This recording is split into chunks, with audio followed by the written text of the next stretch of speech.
बड़े बड़े तालों की चाबी अक्सर छोटी होती है। गेम तब तक मुश्किल लग रहा होता है जब तक गेम को समझ ना ले, है ना।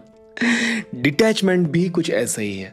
डिटैचमेंट को लेके हमें हमेशा अपने अंदर एक डर बना होता है कि कैसे डिटैच होंगे, कहीं छूट तो नहीं जाएगा, कहीं सब कुछ खराब तो नहीं हो जाएगा, कहीं वो दूर तो नहीं हो जाएगा, कहीं मैं अकेला या अकेली तो नहीं रह जाऊंगी, है ना। तो डिटैचमेंट का चाबी आज आपको पकड़ाने वाला हूं कि क्योंकि सारा जो भय है ना वो यहाँ होता है। भय जैसी कोई चीज बाहर नहीं होती, भय यहाँ होता है, डर यहाँ होता है। और डिटैचमेंट को लेकर जो डर है आपका आज खत्म हो जाएगा, क्योंकि आज मैं आपको कुंजी देने वाला हूँ, चाबी देने वाला हूँ, ठीक है। नमस्ते है जी, मैं हूँ मयंक धैर्यवान, आपका अपना हैप्पी वाला हीलर। दोस्तों, हम यहाँ हील करना सीखते हैं अपने रिश्तों को, क्योंकि रिश्ते ही वो पहलू हैं जो सुख या दुख देते हैं। जब डिटैचमेंट प्रैक्टिस करना हो तो सुख और दुख दोनों से ही दूर होना होता है, तभी तो आप डिटैच हो पाएंगे, डी अटैच, ठीक है जी। तो बहुत सिंपल और सादे शब्दों में आज चर्चा करने वाले हैं। डिटैचमेंट क्या है? किसी को मोह, जो भगवत गीता में कृष्णा ने क्लियर समझाया है, मोह किसी भी चीज़ को लेकर के जब आपके भीतर एक मोह होता है, आप उसे नहीं छोड़ना चाहते या उसके दूर हो जाने के सोच मात्र से, विचार मात्र से आपके अंदर भय, आक्रांत आ जाता है, फियर आ जाता है कि उसके बिना मैं कैसे जीऊँगा, उसके बिना मैं कैसे रहूँगा, ये सब आपको डराने लगता है।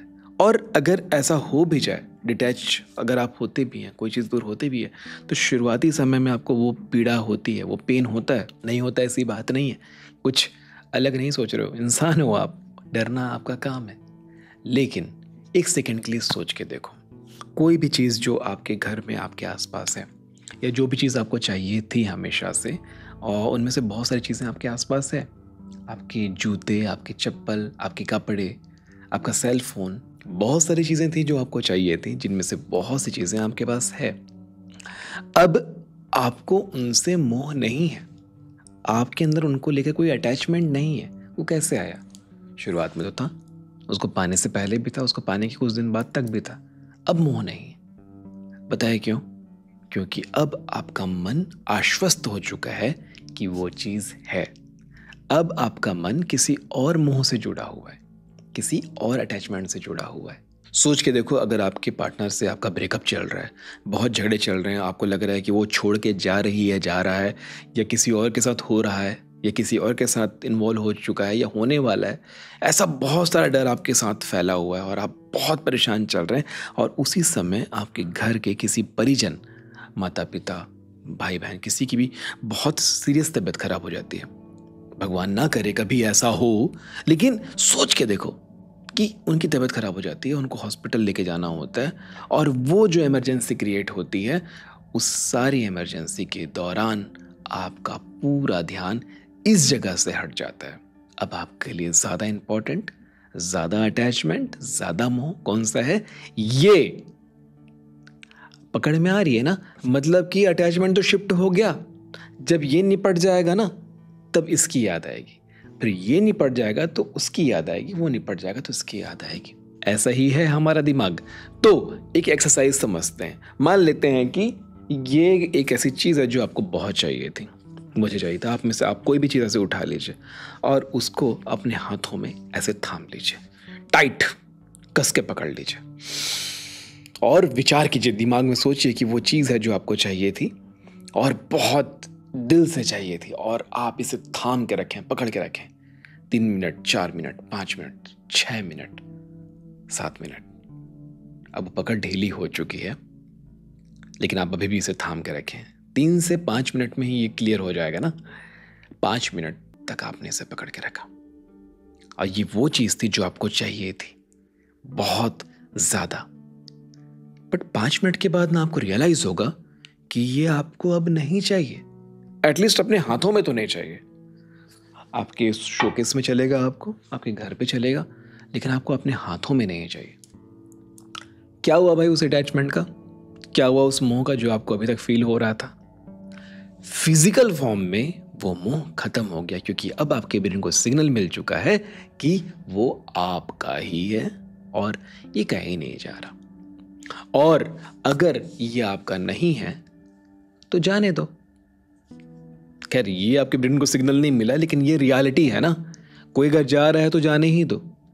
पर अगर आपने उसे पकड़ के रखा है तो आपके हाथों में भी दर्द हो रहा, तकलीफ हो रही है और उस चीज़ को भी तकलीफ हो रही है।